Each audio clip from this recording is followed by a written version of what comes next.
welcome to Your Intended Message. My guest today is Jim Rowe. Here's 3 facts that I think you should know about Jim. 1, he has 45 years in marketing, which includes the client side and the provider side. In the client side, he held the position brand manager Coke and VP marketing at Cutty Sark. Good collection, good places to go for drinks. And then 35 years on the agency side, first as president of 2 small Saatchi divisions, then owner of MME for 27 years, and now Jim Rowe Marketing since 2018. 2, Jim has leveraged those 45 years and recently published Get Your Ducks in a Row. It's a 2-book series to help executives address the skills gap, which is the poor problem-solving, communication, and writing skills of recent graduates, as noted in many studies. In fact, skills that everyone takes for granted, but Inc. magazine reports that this costs corporations $400 billion a year in mistakes and productivity losses. And avoiding the traditional boring business book style, Jim was inspired by Who Moved My Cheese? So his book is a short fable that helps teach executives in 1 hour with 10 steps how to think, write, present, and sell. And when they write, put it all on 1 page. Oh, the book's only $15. And 3, Jim was fortunate to have been trained to think and write as a classical packaged goods marketer. And he loved passing this important discipline to scores of young executives. It's his passion and project for the rest of his career and life. He's also donating $1 from every book sold to the National Writing Project, which is a 48-year-old charity that focuses on teaching teachers to teach writing. Great organization. Jim Rowe, welcome to Your Intended Message. Well, thank you very much, George. I also love the title of your podcast. As I sent to you when I first reached out, the Your Intended Message is exactly right in line with my thinking. And Jim, let's follow that thinking. I believe the problem we're seeing, particularly from these recent graduates, is that their intended message isn't getting through. That's correct. And where are they falling down? Well, I think, what has happened is that we are not really teaching our young executives and young people in school. We're not teaching them to be disciplined thinkers in order to communicate better. And I think what happens is, if you say to somebody, do you know how to write and do you know how to think and do you know how to communicate? Everybody's going to say yes, because we do it all day long on social media. However, there is so little training as it relates to writing. And that, to me, my fundamental premise here is 5 words. To write is to think. And I think we do so little writing that and students in general, and a lot of executives, if we don't spend our time writing, we're not training ourselves to think clearly. And I think that's really a big part of the problem. And I remember in many eons ago, when I was young, writing letters to other people. And it wasn't something that everyone did, but we certainly did a lot more of it in my younger day than today. In fact, people don't even send birthday cards anymore. Right. Yeah. They send a funny emoji. Yes. And I think what happens is we've just gotten to the point where these young students, now, frankly, I found, while I started this in the early 2000s, I started recognizing that The young grads that we were hiring, and we vetted them pretty well. We were three former client-side marketing guys. We made sure they had, marketing or communications degrees. They had good GPAs. They had courses that we thought were relevant. But even then, we thought we vetted them well. They'd come in, and you'd start noticing that not all of them, some of them were great, but not all of them had good writing skills. And it wasn't that they weren't smart, is just that they hadn't been well trained in that. So we had to, as a busy executive, when you hire somebody, your purpose is to have somebody else do the work for you, particularly on the agency side. And if you have to spend so much time training them to write or rewriting what they're doing, that's really negatively impacting your own productivity. So what happens is, what I have learned over time is that one is, in the marketing world, you're trained to get this down to 10 steps. You're trained to create a brief that you can quickly communicate and think through a message and communicate it to somebody. And what happens, I think, today is because they communicate so much casually, they don't go through this disciplined process, and they take for granted. If you want to talk to somebody about communication, everybody kind of rolls their eyes. But if you ask, there was just an article this weekend in Harvard Business Review, and they say one of the top skills leaders are going to need. And, yes, they all have to have their tactical skills in their field, but their technical skills, they need to be able to communicate, because that's the core thing to move a corporation and a team forward. So I just think that too many people take it for granted, and they don't even realize they're not very good at it. Jim, do you recommend that people journal? That's an interesting question. I have never been somebody who journals, but I think that's a great additional concept to practice your writing if you're doing it. The beauty of it is the only thing I would say about doing a journal is it's kind of your thoughts and what's been going on. And I think I've been reading a lot now. Once I discovered the problem on my own, and then I discovered all this research that supports that communication is a big problem.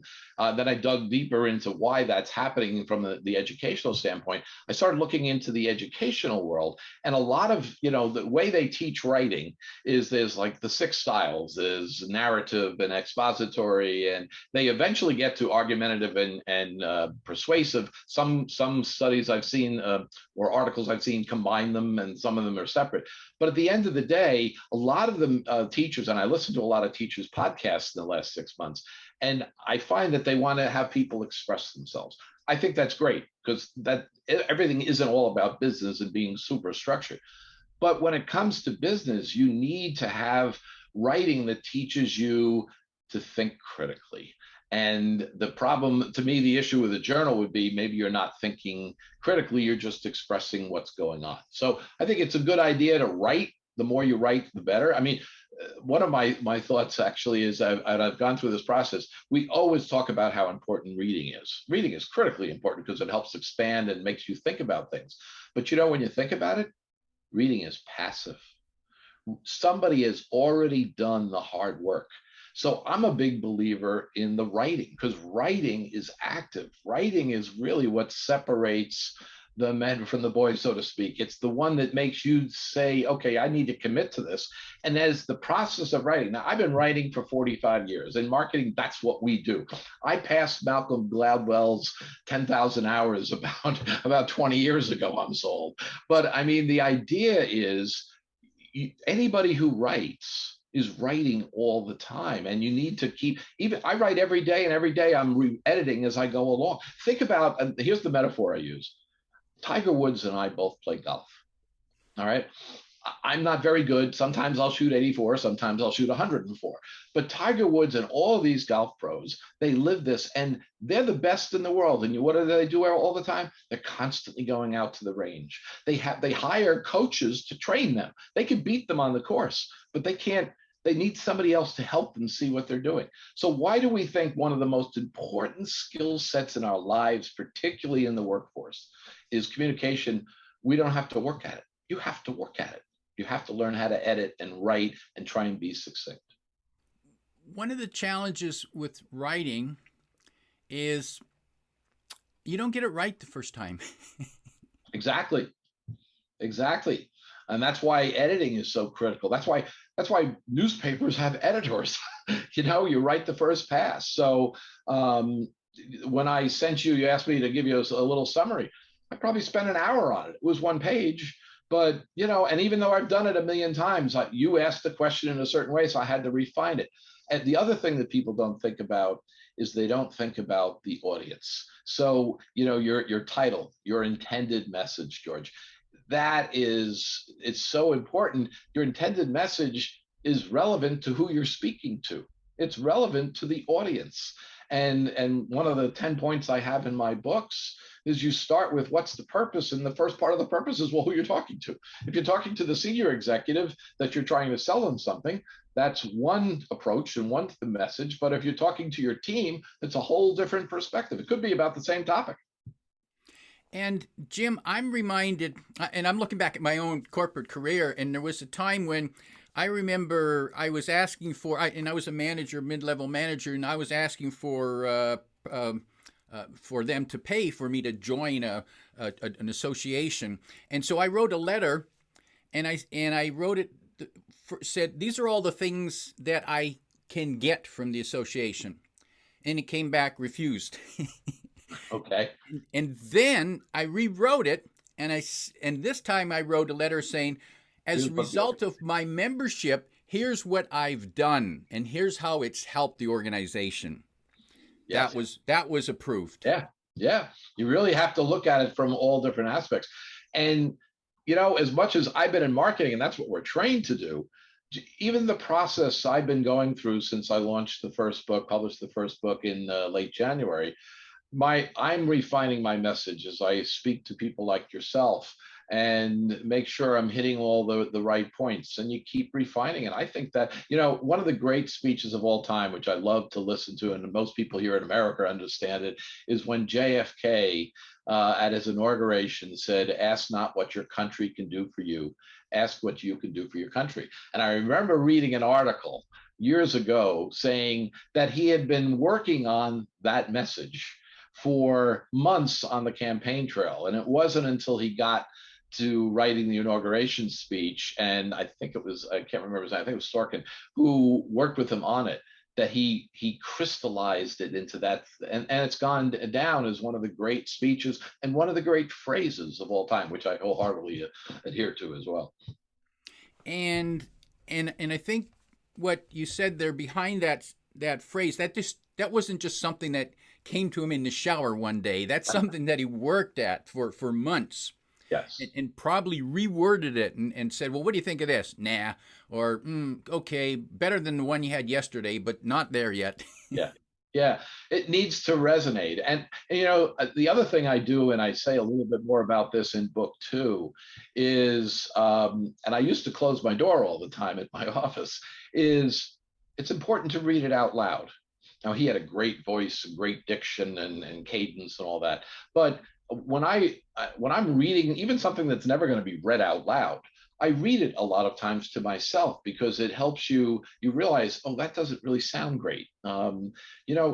It's a process. Actors, golfers, all these things, you work on your craft. To me, communication, particularly writing, it's a craft. Whether that's what you do for a living, or whether that's part of how you communicate, get your point across for a living, it's a craft, and you need to work at it. I also had the good fortune in my corporate career. There was a point where my boss said, "You need some help with your writing," and he sent me to a tutor who gave me tutoring on my writing, and so I pulled out recent memos and reports and letters that I'd written and gave them to her, and then she sat down with me, and she marked it up with a red pen.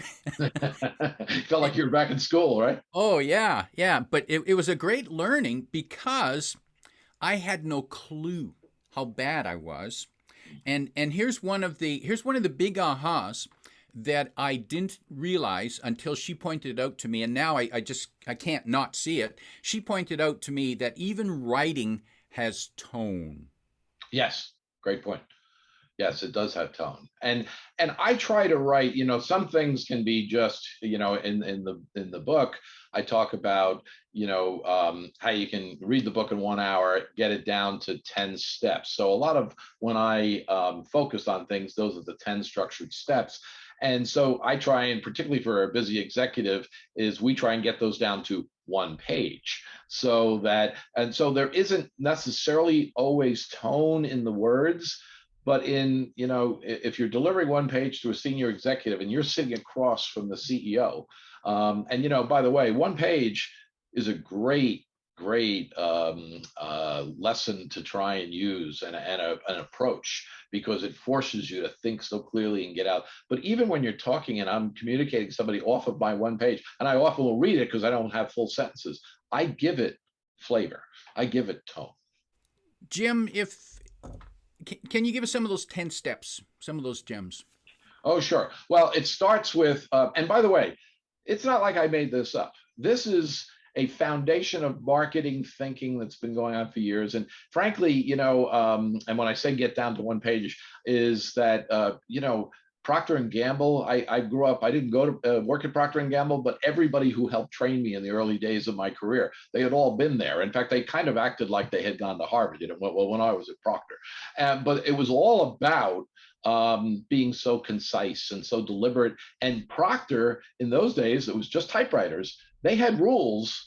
It had to be 1 page, had to answer these 5 questions. It had to be structured. They how wide the margins could be. I mean, it was a big deal. Jack Welch, CEO of General Electric, 20 years, grew the company 34 times. He wanted big presentations down to 1 page. I mean, get me down and let us get down to it. So it forced you to think. But let's start with the 10 steps.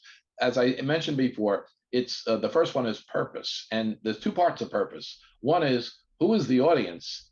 And 2 is, what are you trying to get them to do? I had a friend of mine say to me, the senior executive went, I would love to get a memo that at the end of the memo, I knew what they wanted me to do. Did they want me to approve this? Tell them no. I mean, I finished it and I didn't know what to expect. So and a lot of people confuse purpose with objective. Purpose is what's the purpose of the communication. It's not what the objective you're trying to achieve. So that's the first one, purpose. Then you got to get into the background. And I always find, some people say, well, they already know that. To me, particularly when presenting to a group of people in a room, and every time I write, I always think it's going to be eventually a presentation, is what does everybody know? What's the foundation that is without refute? This is the foundation of background. This is what these people know. This is what's going on out there. So you have context and a frame of reference. So background, purpose. Once you do that, okay, so why are we here? And I call that the issues. What are the problems or the issues that we have to contend with? Competition has just launched a new project and it's a new product and it's eating our lunch. That's an issue. Or they've dropped their prices. What do we do? What do we need to address here? I mean, every day there's an issue. You just got to figure out what the issues are. And by the way, this is part of critical thinking, identify. And what's really important too is to have some data and research to back up this shouldn't just be a point of view. These are pretty hard facts. So once you lay out the issue, the next thing is pretty obvious. What do we want to do about it? What is our goal here? And I think, too often, I remember in the early days of marketing, and you sit with the advertising agency and they'd say, well, we want to increase awareness. And I remember thinking to myself, well, what does that mean? The beauty today, I mean, I was born too early, because I would love to have grown up through the digital world as opposed to have to catch up, because I'm older and I'm not doing the details of it, because I started out in research. That was where I was better than others, in that I knew about the numbers. So lay out the objectives and make them sure they have metrics. Put a number to it. If it's to, increase sales or decrease cost, put a percentage or a value on that. So now you have your objective. Now it's, okay, here's the big one. And this is the hardest one. What's your strategy? How are you going to do that? It can be very simple, like, okay, let's get into, okay, if there's a price war, think about the airlines.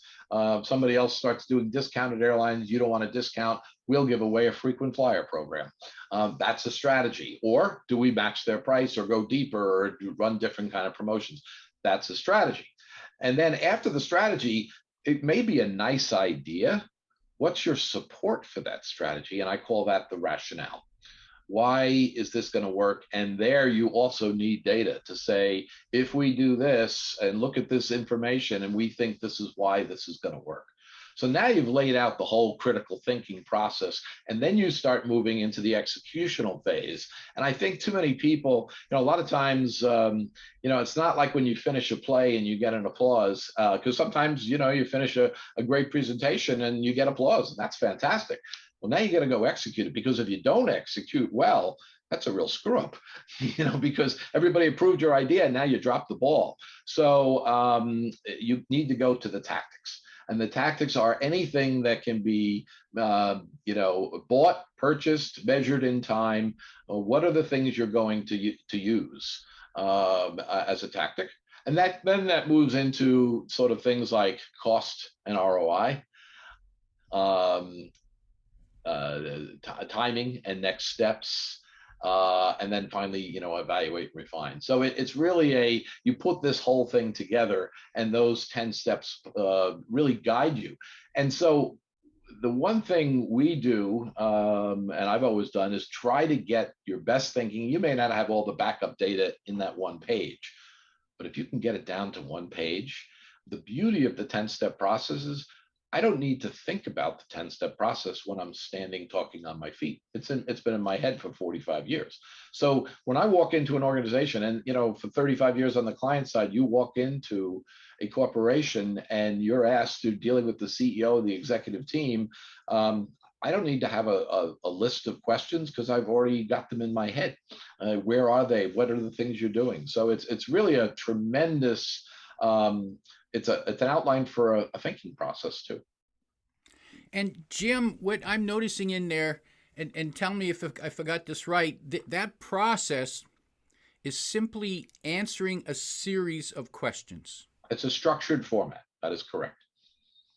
And that's what I think people don't recognize. And they, some will say, well, that's, I've had a few people say, well, it's pretty simple, isn't it? You have a whole book about. I could have made this a tweet, right? I could have made it a tweet, but it's too important, So when they say to me it's kind of simplistic, my response is, that's the point. That's the point. Get it down so that if the real shame of it is, I started, as I mentioned earlier, I was studying the education market, and teachers are fantastic people. They give their lives to trying to teach people and move forward. And I started looking at, well, what do they teach? First of all, teaching writing is hard, and a lot of teachers have not had training, and a lot of teachers were not taught to teach writing. And if they were, less than a half of them had a course that had a significant time taught writing, and less than a third had a full course on teaching writing. These are teachers, right? So that's why the National Writing Project exists, because they've realized how important it is. And that's when I realized there's a problem. Then I started reading into, well, what are the major writing styles that are taught? Narrative, expository, all these different things, but there's nothing that talks critical thinking and writing and putting those two together. And to me, I think we're missing, crazily enough, and I don't mean to sound like I'm critical of anybody, but if we taught, and I don't know what you'd call it, do you call it executive writing or strategic writing? But if you could teach people, and it doesn't require a whole semester of a course, but even a project to, start college or start high school, it could be done in high school. Here's 10 steps, now think through this problem. And have everybody get out of school, because what happens is they're getting into the workforce, and the whole big skills gap where I think it's 50 to 75% of managers over 3 major studies. Pay Scale had 60,000 managers in it. Inside Higher Ed and the American Association of Colleges and Universities, 45 to 75% of managers say recent grads can't do the 2 most important things they want, is problem solving and communication, particularly writing. And when they asked these grads in 2 of those 3 studies, how, rate your own proficiency. 2/3 to 80% of the recent grads said they are perfectly proficient. And that's called the skills gap. They don't even know they're not good at it. So if they could give, this 10 step, it doesn't have to just be for business. Any field you're in, this 10 steps helps you think. And I, years ago, in the early 2000s, when blogs first started becoming popular, I started writing a blog post once a week, which forced me to write every week. And what I found was I had to think. Yeah. And what that did is I wrote about topics I knew, but I had to think and I went deeper. So the next time I was talking to someone, I could pull from what I had written last month. Absolutely. That is the beauty of it, really. And hence I'll go back to my phrase, to write is to think. And I don't think enough people do it. And I think that we go back to the very beginning of this podcast, the biggest issue senior executives, their most precious personal resource is time. And if they're dealing with having to understand what is being written when it's sent to them, or if they have teams that they're having to rewrite their things and work with them, that's a big loss of time. And hence, corporations are now spending $37 billion a year, according to Inc. magazine, on remedial training, on writing. Even there's an article from MSNBC, an actual TV, where a woman was talking to somebody from one of the big financial firms who indicated we're even having to try and retrain and train writing to Ivy League grads. Now, that blows your mind. She even says they've accomplished so much. They're so smart, but they get out of college and they're not great at writing. And Jim, I imagine that we're talking about, this isn't just misspelling or misplaced commas. What typically are the mistakes that these graduates are making in their writing? What are they saying? Well, you're right. It's my focus is I'm hardly a grammarian. The beauty of Word is it points out a lot of mistakes I make, but at least I pay attention to them. I don't. This book does not focus on grammar and syntax and all that kind of stuff and adverbs, and I don't do that. What I think the problem is they're not thinking clearly. I think the structure is lost, so they don't know how to get from point A to point B. And I've read articles on why, and there's a lot of articles out there on why don't we teach critical thinking. And the beauty of this process is it kind of combines both. And in fact, my second book, they're both called Get Your Ducks in a Row with, by the way, the last name, just so nobody forgets, is Rowe, which is my last name. The second book, I realized there were so many things after the 10-step process of getting it down to one page I wanted to communicate. I started realizing all these tips and tools I've learned in 45 years, and it almost became, the exercise in critical thinking to get to the point of communicating. So I created, and I had all these disparate thoughts, and I said, how do I pull this together? So I created an acronym, and I call it Learn the Adapter Method. And the adapter stands for analyze, deduce, author, perform as opposed to present, because it is a performance, tackle, which is the executional stage, and then evaluate and refine. And the one thing about being on a couple of things, one being on the client side, but then being on the agency side, and we were a smaller agency. When I left, we had like 36 people, and then we dealt a lot of times with smaller companies. We had to execute everything. So the beauty of my experience is, I worked on one of the biggest brands in the world at that time, Coca-Cola, but there was a building that helped on the tactics on that. When we worked, we had to get all that stuff done ourselves. So the beauty of what my experience provides is the adapter method. It's really the cycle of business. And the foundation is to write is to think. Adapter, and we'll put that description in. We'll put that in the description of this podcast. You'll find it down below. Adapter. Jim, communication and critical thinking. I'm hearing that the two, you can't separate them. Thank you for saying that. They're inextricably linked. They depend upon each other. You can't communicate if you can't think. and you can't communicate properly, in my mind. And I think that's another thing. I think people kind of think of communication as, well, it's funny. I'd say it's a soft skill. They kind of view it as a soft skill. And for many years, the last decade, let's say, education, and why has this been happening? Well, the focus, and this isn't the educator's fault, because the colleges are asking the corporations, what do you need? And so I need science, technology, engineering, and math, STEM courses. So the focus has been, we're falling behind as a country, go after the STEM courses. Well, there's a new book out about a year ago, I guess, called The Great Skills Gap. And one of the first chapters is, I can't remember who it was written by, but it's actually a lot of different people wrote it. And the folks at a couple of professors at Berkeley kind of pulled it all together. But Berkeley or Stanford, sorry. But the focus of this is that they have realized they dropped, there's only a certain amount of courses you could take. So they dropped arts, the liberal arts courses. Now they're talking about, instead of the STEM courses, they are thinking they should call them the STEAM courses. STA, and the A stands for arts. So let's not forget the arts. And it's not just creative, it's the ability to communicate. I think we underestimate the importance of communication. And I think that thinking communication part is probably the primary. You ask a senior manager, what do I want? What are the top 2 skills they want? They want the soft skills. They want them to be able to think, and they want them to be able to communicate. Because that's the foundation for everything we do at whatever field, whether you're a doctor or, a school educator. I mean, it's, and of course in business. And I'm thinking, when you mentioned the importance of the arts, I'm thinking of Steve Jobs. We wouldn't have Apple without Steve Jobs taking arts.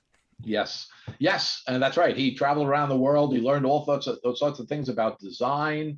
And they had something recently I read this weekend about Steve Jobs and how he's impacted the world, and how much he's really contributed. Think about what we're holding in our hands every day, and it wasn't just one product. He just kept doing it. I actually mentioned him.